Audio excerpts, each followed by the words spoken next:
clase. Conmigo no bailas, porque yo bailo en la calle. Pelados, sé que soy un pelado.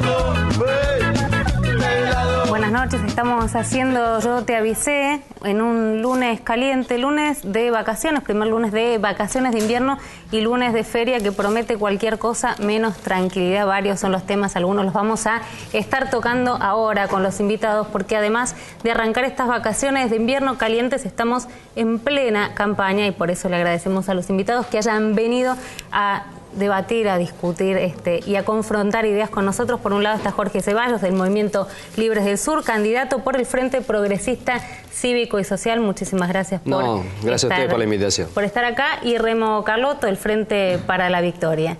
Primer pregunta, teniendo en cuenta la provincia de Buenos Aires, algunos dicen que se derechizó, otros que la opción de Massa es la opción más conservadora. ¿Esto hace que de alguna manera la pelea por el espacio progresista la den entre ustedes?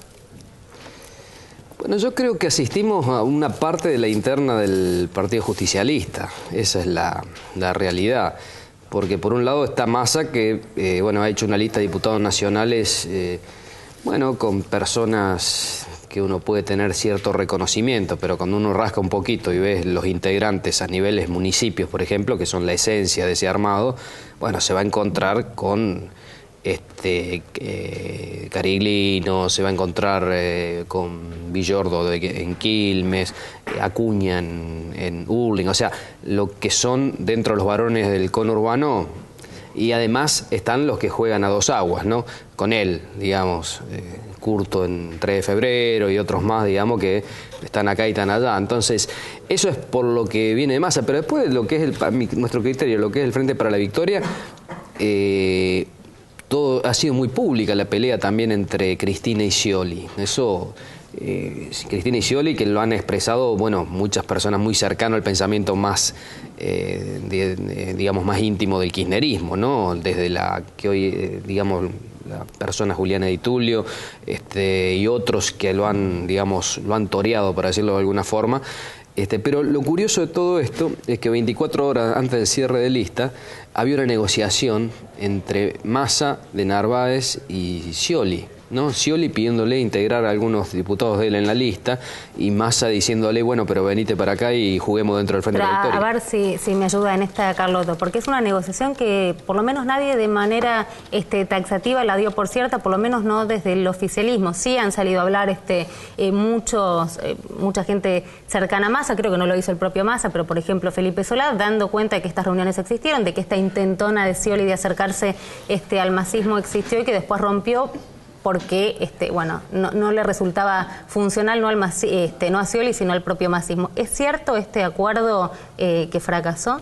A nosotros no nos consta. Nosotros lo que vemos es que una clara definición del gobernador de plantear el acompañamiento de este proyecto.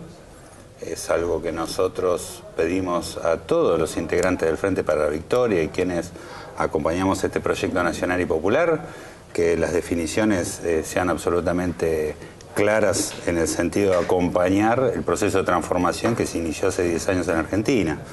Y creo que el gobernador está dando muestras de ese posicionamiento. Lo demás son especulaciones políticas. Yo creo que hubo una enorme presión mediática para que Scioli tomara una determinación que no fue la que tomó.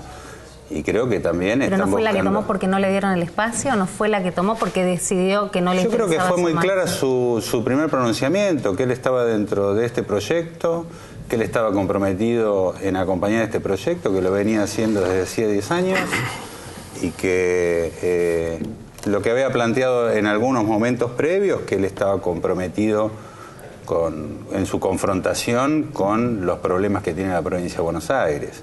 Y creo que nos tenemos que remitir a eso, porque a los hechos nos tenemos que remitir frente a las distintas especulaciones que puede haber.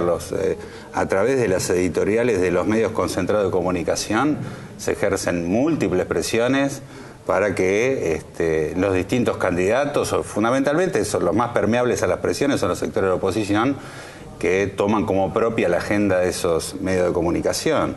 Lo que vimos en el día de hoy en la ciudad de La Plata ha sido otra vez una ratificación por parte del gobernador del acompañamiento pleno a este proyecto, a este proceso político, y creo que después tendrá sus aspiraciones legítimas. Lo que pasa es que nosotros tenemos que mirar esto en función del proceso electoral que está en marcha, que no es un proceso que está vinculado al proceso de elección ejecutiva, sino de la conformación legislativa, fundamentalmente la discusión en la Cámara de Diputados y el Senado de la Nación, y es ahí donde nosotros tenemos claros objetivos de lo que hemos trazado y de la perspectiva que tenemos a futuro, lo cual no encontramos nosotros en las expresiones de los sectores de la oposición, y Massa expresa también esa mirada opositora de volver a generar una instancia de negociación y sometimiento con las grandes corporaciones, que es parte de la preocupación que estamos planteando nosotros. ¿Es Massa el candidato a competir o hay otros frentes para salir a disputarle los votos, como por ejemplo el Frente para la Victoria, hoy sentados a tan poquitos días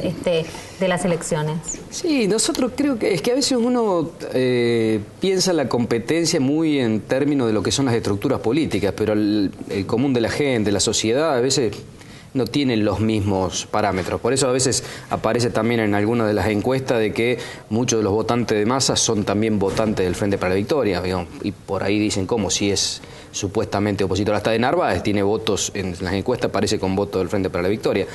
Nosotros, como decía, nos hemos decidido construir nuestro espacio por fuera de lo que es la interna del Partido Justicialista, buscar la conformación de un espacio progresista dentro de lo que son las fuerzas que estamos trabajando en este Frente Progresista, ¿no? Ahí tenemos el desafío. Creemos que esta provincia viene gobernada del año 87 por el Partido Justicialista. No me hace falta explicar mucho más cómo está la provincia, ¿no? Hay 500.000 jóvenes que no estudian ni trabajan desde hace mucho tiempo, no de ahora, ¿no? Cuando yo estaba en el ministerio, recuerdo que ese era un problema, ¿no? Y uno dice, bueno, tiene un tiempo, esto se tiene que ir solucionando, pero en esto no hay avance, no hay perspectiva, y eso se deriva después en problemas en la seguridad, porque cuando uno tiene una exclusión tan grande... Y a ese punto quería ir, particularmente, digo, los que están del otro lado, los que nos están mirando, ahí tienen temas urgentes de agenda concretos que van más allá de los armados políticos y de las superestructuras de los partidos. El tema de la seguridad claramente se cuela en la campaña, y hay un candidato fuerte como Massa que hace de esto su caballito de batalla, el tema de la seguridad, de Tigre, de las cámaras. ¿Cuáles son las opciones para algo con lo que él sale, digamos, a hacer campaña, su marketing de campaña lo ancla ahí? Nuestro primer candidato a diputado nacional, Martín Insaurralde, plantea que el tema de la seguridad es un tema multicausal y que tiene que ser abordado desde una mirada integral. Hay medidas, obviamente, que tienen que ver con las estructuras de seguridad y la aplicación de la tecnología a la seguridad. Ahora, yo lo que planteo es que la mejor política de seguridad ha sido la asignación universal por hijo, que ha sido un proceso de inclusión, de búsqueda de que los pibes y pibas de la provincia de Buenos Aires y de todo el país vuelvan a la escuela, tengan garantizada... ¿Pero tienen algún tipo de índice para ver, digamos, el impacto justamente de la delincuencia a partir de la asignación? Ha sido de un enorme impacto de inclusión. Hablo de los índices de delincuencia, digamos, ¿ya pudieron hacer algún trabajo al respecto? Lo que pasa es que nosotros tenemos que mirar el tema de la seguridad, si lo miramos desde la perspectiva de lo que se nos plantea del endurecimiento con respecto a la situación de la seguridad, vamos hacia un callejón sin salida, porque la única mirada de interpretación que hay sobre esto es de carácter represiva. Cuando nosotros miramos quiénes se encuentran privados de su libertad, estamos hablando de jóvenes pobres que están privados de su libertad por delitos menores, delitos contra la propiedad. Ahora, les traslado a los dos, digamos, a ver las dudas de la calle que puede haber respecto de este tema, que insisto, no es un tema cotidiano, absolutamente transversal, que nos afecta a todos. Sufrimos todo. Por un lado, al Frente para la Victoria, la gestión de Scioli, 2 reformas inconclusas, mal hechas, que han fracasado. Por otro lado, a ustedes los que le dicen es, no hay ningún tipo de gestión que pueda demostrar que pueden justamente hacerse cargo de una problemática tan grave que está en un momento muy complicado. ¿Qué responden frente a esto? Lo que expresa Remo es una visión dentro del gobierno. Esto que él expresa es una visión, si uno quiere decir, con los que uno puede tener coincidencia de carácter progresista, pero después Casal y Scioli no expresan eso ni por asomo. han sido públicas las peleas de Berbisky y del CELS con ese espacio, y ahora le sumamos a Bernie, que hace declaraciones de principio, ya no solo que el día de los desaparecidos detuvo a gente y la llevó a Campo de Mayo, o sea, una clara visión de cómo piensa él, digamos, sino que ahora dice, bueno, yo el garantismo no es mi fe ideológica, digamos, ¿no? Lo acaba de plantear. Hay un nombramiento de Milani, digamos, que también está sospechado de vínculos a esto. Bueno, hay que seguirlo, este tema, para tener todos los elementos, pero Proyecto X y esta serie de elementos a mí no me termina de cerrar de una política de derechos humanos de este gobierno que fue en sus primeros años impecable. Fue, la verdad, una reivindicación de todo un proceso que nos hizo muy bien a los argentinos, pero que ahora, indudablemente, eso se va enturbiando.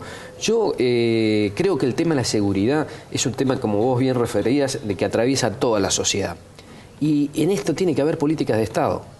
Tiene que haber política de Estado. Yo fui suscriptor del Acuerdo de Seguridad Democrática, que impulsamos, que lo firmamos todo el arco, todo el espectro político. Ahora, soy uno de los firmantes, claro, uno de los promotores del Acuerdo para una Seguridad Democrática. Para terminar, Remo, solamente esto. Ahora, precisamente el problema de esta interna del Partido Justicialista es que se expresan en este tipo de cosas.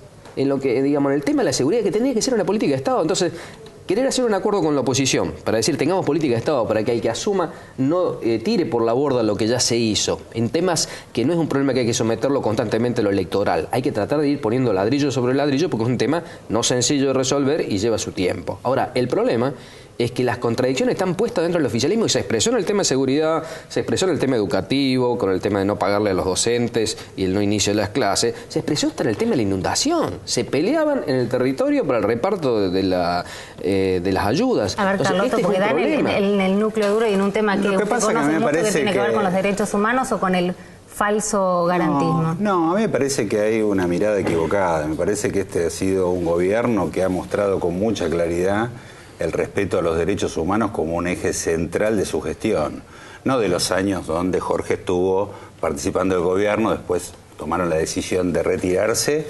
Hay que mirar también en qué alianza están ustedes involucrados. Una alianza, es un frente que en realidad es una reconversión del panradicalismo que se vuelve a juntar, cuyos integrantes también están vinculados a un proceso que ha tenido consecuencias que a partir del año 2003 empezamos a resolver en la Argentina y que tiene mucho que ver con el proceso de exclusión.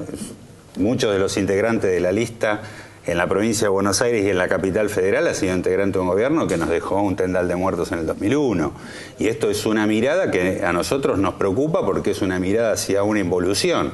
Muchas veces, bajo el tono progresista, se cuestionan las correctas políticas que tienen que ver con, por ejemplo, el proceso de transformación que ha tenido a nivel de la seguridad, la creación del Ministerio de Seguridad, la planificación, la reconversión que ha tenido hacia dentro de la estructura. Por ejemplo, digamos, ¿cuánto del garantismo expresa Bernie en su gestión? El que expresa el gobierno nacional, absolutamente.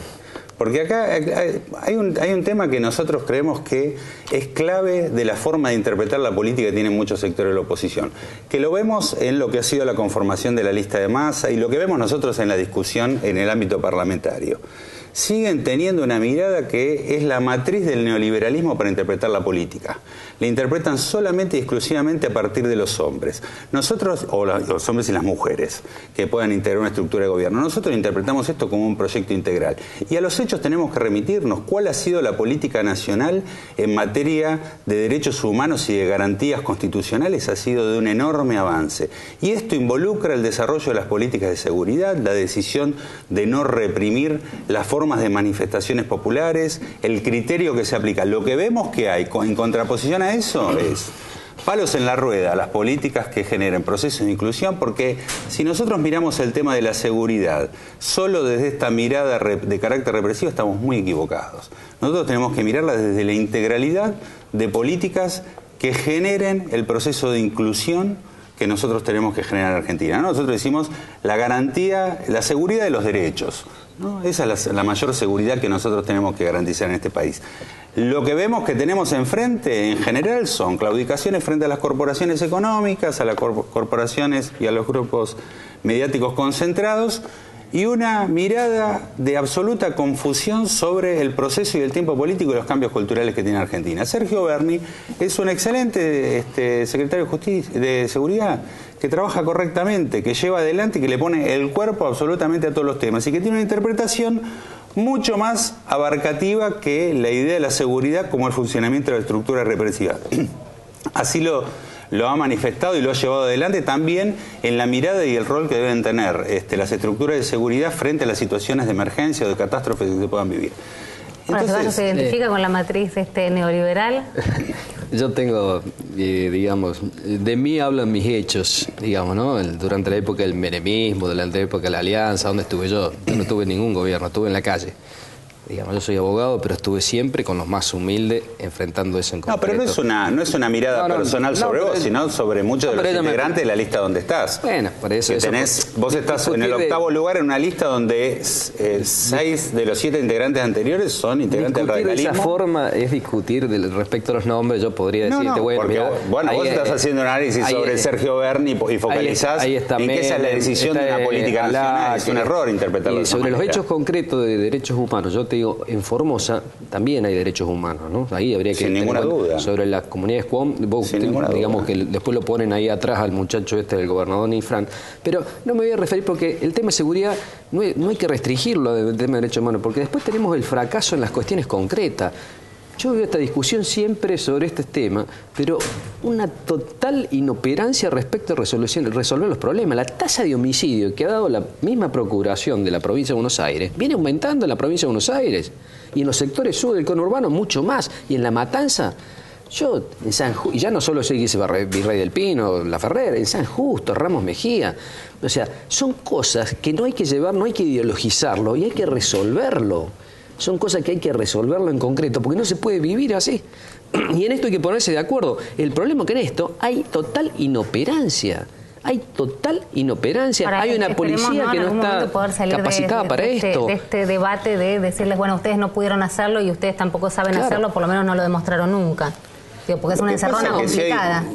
Lo que pasa es que si hay una interpretación que lleva a plantear de que estamos frente a una situación insoportable, que yo considero que está, como plantea el doctor Zaffaroni, está muy fuerte vinculada a la instalación a través de los medios de comunicación de esa situación y de esa presión, porque si nosotros algo ejercemos y trabajamos, tenemos dentro de la situación en la provincia de Buenos Aires y en muchas provincias un fuerte trabajo. Nosotros somos impulsores de la campaña nacional contra la violencia institucional, de la campaña nacional contra la tortura, que tiene que ver con controlar y monitorear el funcionamiento de las fuerzas de seguridad, el acuerdo por una seguridad democrática. Nosotros creemos que ha sido un hito muy importante en un planteo más abarcativo. Es una de las pocas acciones políticas en donde los sectores de la oposición, por lo menos algunos, se avinieron a plantear de que debe existir una discusión sobre una mirada integral sobre el proceso de seguridad.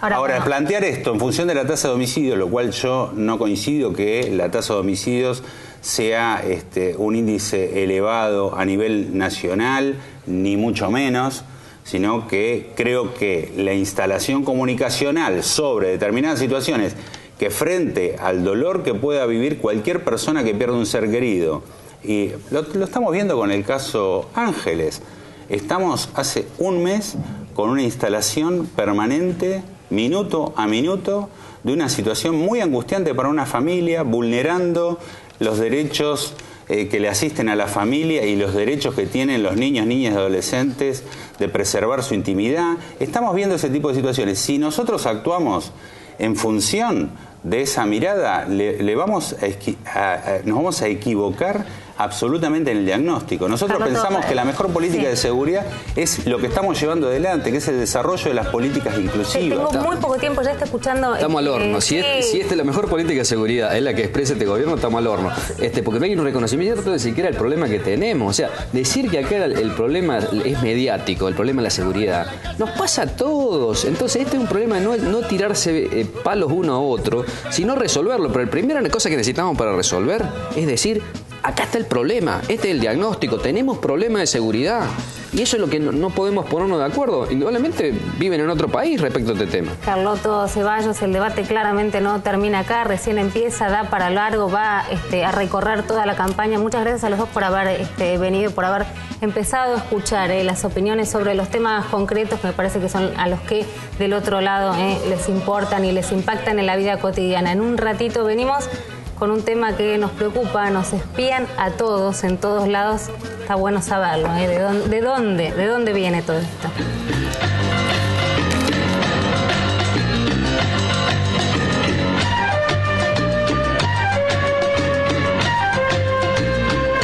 Te avisé y vos no me escuchaste.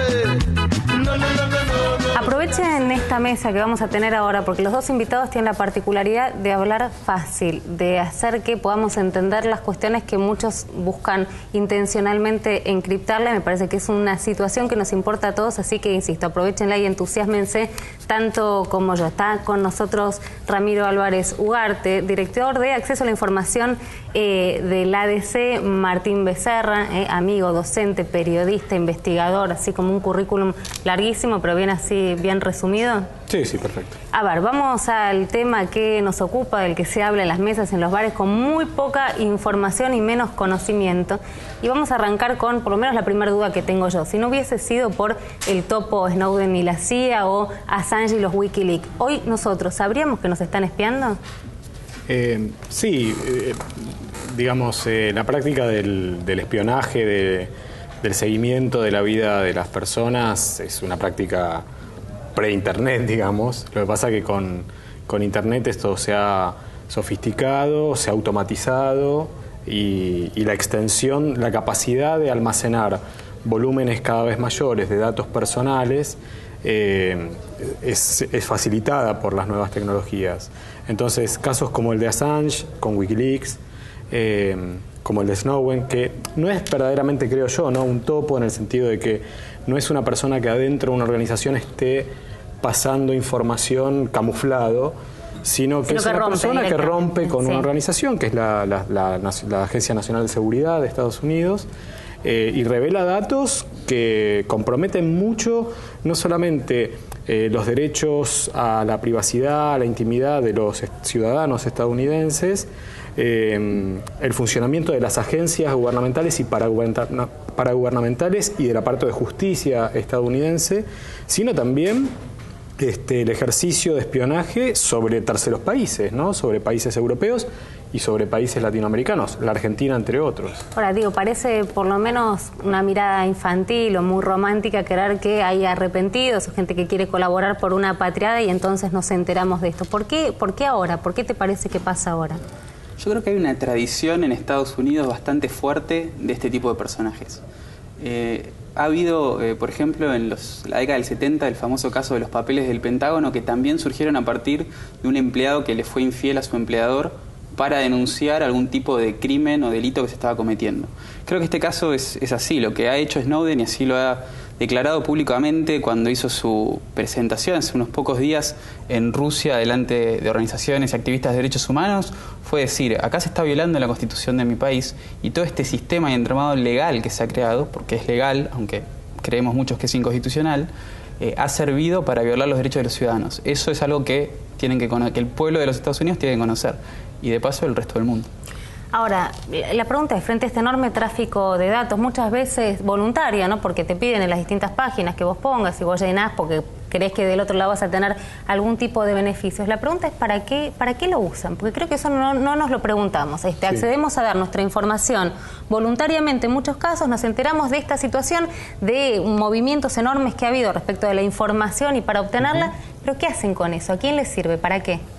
En principio creo que hay dos grandes utilidades. La primera, que posiblemente, yo creo que es como más cotidiana, es la utilidad comercial. O sea, nosotros, como bien vos decís, facilitamos cuando navegamos por las redes sociales, cuando utilizamos servicios de webmail, en fin, digamos, permanentemente en nuestra vida online estamos facilitando accesos a nuestra vida privada que en principio tiene una utilidad comercial lo vemos cuando estamos usando el mail, estuvimos navegando sobre la costa de Brasil para irnos de vacaciones y nos llegan publicidades de la costa de Brasil, de destino Brasil, ¿no? O sea, primero una utilidad comercial y también una utilidad política. Ahora, ¿cuál es? Porque nadie puede pensar, que la Agencia de Seguridad Norteamericana busca toda esta información para, mandar... Para vender paquetes turísticos. Sí, claro, por ejemplo. No, por eso digo, la segunda parte es la utilidad política, donde la detección de palabras clave, ¿no? El sistema de filtrados por palabras clave,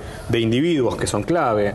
Básicamente, por ejemplo, en el caso de Snowden, del megaespionaje, muchos de los personajes de la Argentina que eran espiados pertenecen a la élite política, entonces, y judicial. Entonces, controlar los datos personales de la élite política o judicial condiciona después las decisiones que estos toman, porque son fácilmente apretables ante, decisiones de trascendencia que pueden llegar a adoptar. Ahora, frente a esto, ¿hay alguna herramienta que tengamos los ciudadanos comunes para saber quién está manejando mi información y qué información tienen? Uno piensa una Habeas Data, no sé, algún tipo de herramienta donde yo mañana pueda saber quiénes tienen información sobre mi vida y para qué la están usando. Desde aquí es muy difícil, particularmente si las empresas que están acusadas de colaborar con el gobierno de Estados Unidos son las empresas más grandes de Internet y tienen sede allí. O sea, realmente todas serán, ¿no? Todas las principales. Es complejo plantear una solución en términos individuales también. A nivel interno sí, contás con la herramienta del Habeas Data y con esa acción podrías en principio tratar de tener...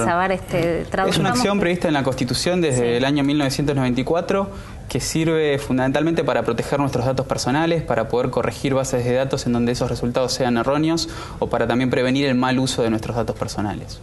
Es una herramienta individual similar a la acción de amparo.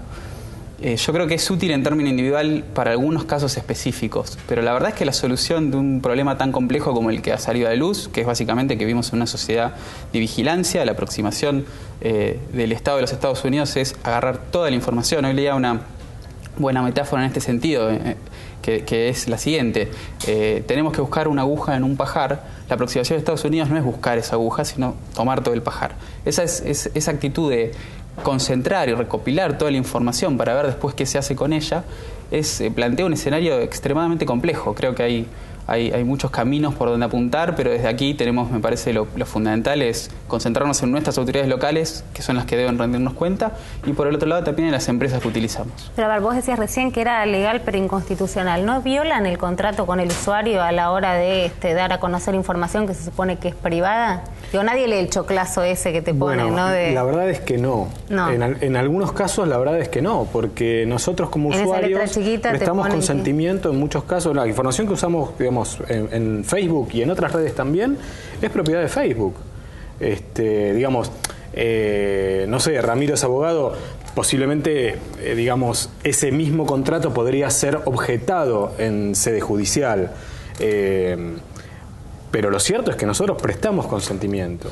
También es cierto lo que él dice, es decir, resolver esto en términos individuales es difícil, o sea que te vas a dar de baja de todas tus redes sociales, que hoy por hoy ya no son redes de un mundo paralelo, forman parte de nuestro mundo, de nuestras redes de socialización, de inserción laboral, en fin, es muy difícil. Ahora, ¿se espía más o se conoce más sobre el espionaje? Pregunto porque tenemos la situación de Estados Unidos, pero también a nivel local, sí. Macri está por llegar a juicio oral justamente por el espionaje de la Metropolitana, está Proyecto X que lo tiene el juez Sebastián Casanelo. ¿Nos enteramos más o se está espiando más? Yo creo que es un poco las dos cosas. Nos estamos enterando de algunos casos, a nivel local, de algunos casos de abusos serios. El caso de la agencia Walsh me parece uno de los más paradigmáticos. Tuvieron durante 10 años a un agente de espionaje de la Policía Federal infiltrado como jefe de la sección política. Hay algunos otros casos de abusos que van surgiendo. También es cierto que durante toda nuestra vida democrática han surgido casos de abusos que tienen fundamentalmente a la Secretaría de Inteligencia como núcleo de ese tipo de abusos, y a la vez hay en cierto sentido más espionaje. ¿Por qué? Porque estamos cada vez más en un ambiente que es el mundo digital, que facilita enormemente ese tipo de actividades por parte del Estado, de espionaje, que es fundamentalmente, me parece, hoy en día es recopilar y juntar información. En el caso de Estados Unidos eso es lo principal. ¿Notás que en el país hay preocupación de la dirigencia política por este tema? Creo que no, lamentablemente me parece que es un tema completamente ausente de la agenda política. creo que hay algunos, pocos, líderes políticos a los que se los ha escuchado cuando se conoció lo del Proyecto X, pero son pocos. Desafortunadamente no es una preocupación que esté instalada en los debates de la élite política. Quiero traer de nuevo esta situación de que no es menor el hecho de que los propios líderes políticos son los espiados también, con lo cual el condicionamiento es fuerte sobre su actividad. Ellos pueden espiar acá, pero los están espiando de afuera. Sí, por supuesto, claro. Y el tráfico, los carpetazos, el tráfico de información de un lado al otro es importante. En los juzgados federales esto, a veces es difícil. Borremos el haber, que sí. Es una muletilla espantosa, pero es muy difícil entender el comportamiento de algunos jueces o de algunos políticos cuando toman decisiones importantes si uno no pone sobre la mesa el hecho de que posiblemente estén sufriendo el acoso por datos que los servicios manejan de ellos, ¿no?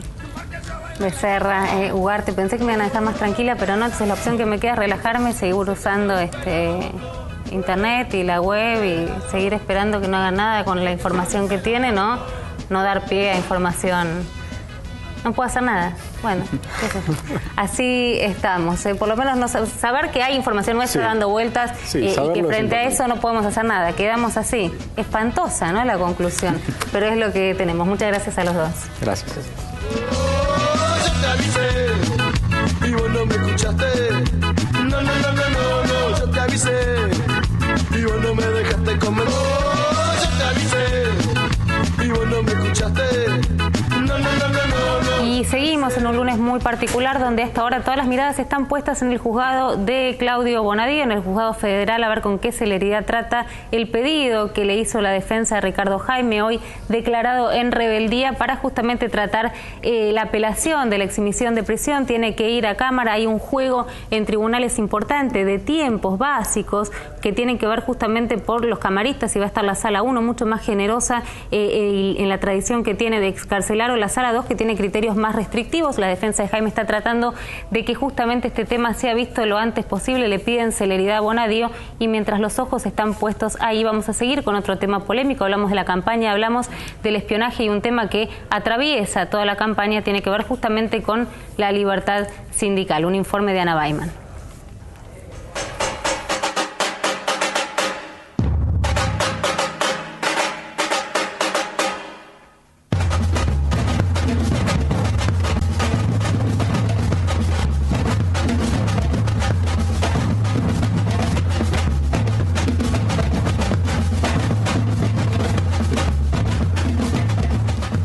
De discutir el modelo sindical argentino, la OIT y la Corte Suprema de Justicia han hecho numerosas objeciones. La OIT, a través de su reunión anual y de su comisión de expertos, y la Corte Suprema de Justicia declaró inconstitucionales varios artículos de la Ley de Asociaciones Sindicales. Distintos especialistas se refirieron a si consideran que este modelo sirve o no para la Argentina de hoy. ¿Cuáles son las objeciones que hace la OIT al modelo sindical argentino? Lo primero que hay que aclarar es que la OIT no cuestiona el modelo sindical argentino en términos de reconocer más derechos a la entidad más representativa.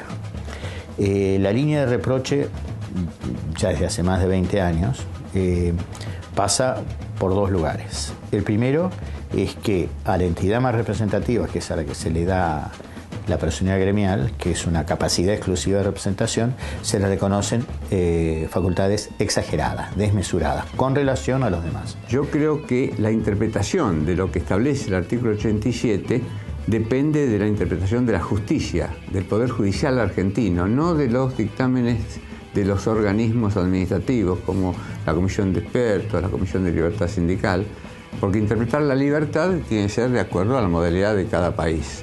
En este sentido, incluso la Organización Internacional del Trabajo privilegia el sistema de personería gremial.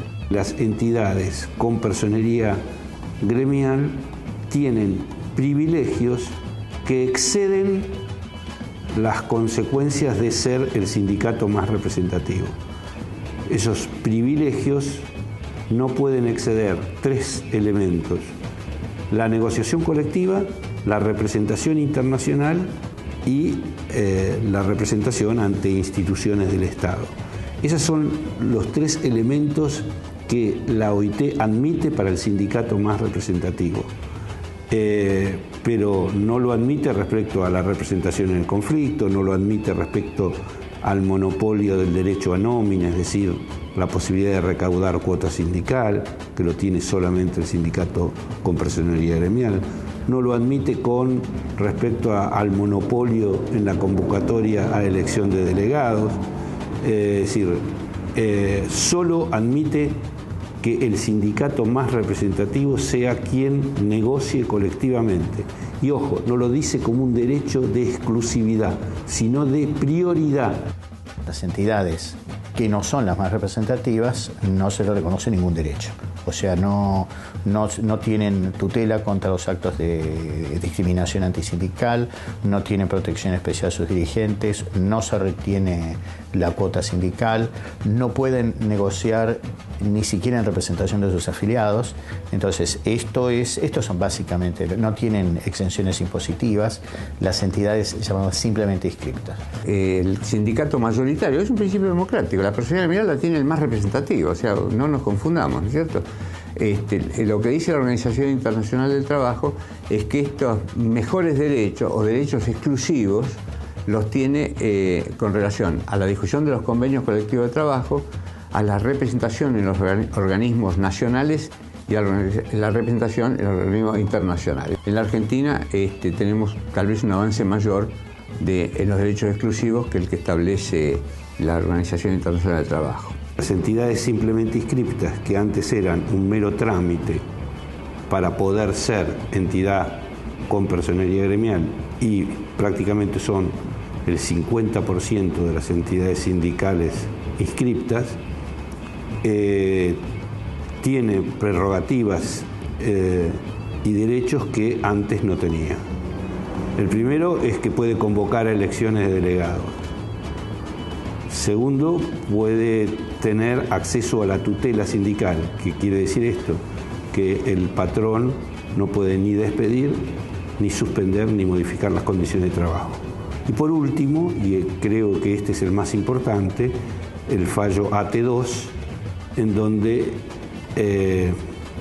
se da en la clave del modelo, que es la representación de los intereses individuales y colectivos.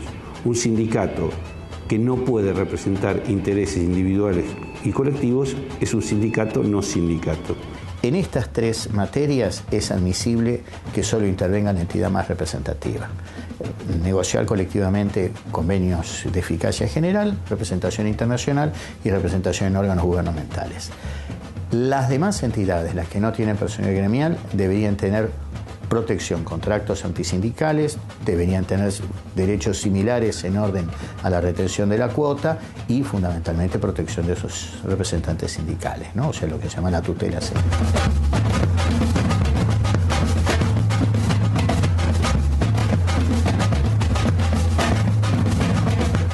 Completo el informe de Ana Baiman sobre la libertad sindical, las dudas que genera, qué momento estamos transitando hoy en la Argentina y claramente uno de los temas de agenda. Hicimos un Yo Te Avisé muy particular, insisto, en el comienzo de las vacaciones y en el inicio de una feria particular que va a deparar más sorpresas. Nos enteramos que el fiscal Ramiro González decidió girar al fuero penal económico la denuncia que Moreno le hacía a su denunciante. Estamos hablando del secretario de Comercio, quien fuera su denunciante por la causa de las consultoras, y en una feria, insisto, caliente, donde nadie se alejó mucho, donde los jueces están cerca. El otro día un colega daba una idea buena, por lo menos para hacerse una idea de cómo se están manejando hoy los jueces. Decía, los magistrados están en comisión, enojados, de pésimo humor, resistiendo lo que fue la reforma judicial. Hace muy poquitos días nada más, otro de los proyectos del núcleo duro de la reforma de las leyes fue frenada por una medida cautelar. Estamos hablando de la creación de las cámaras de casación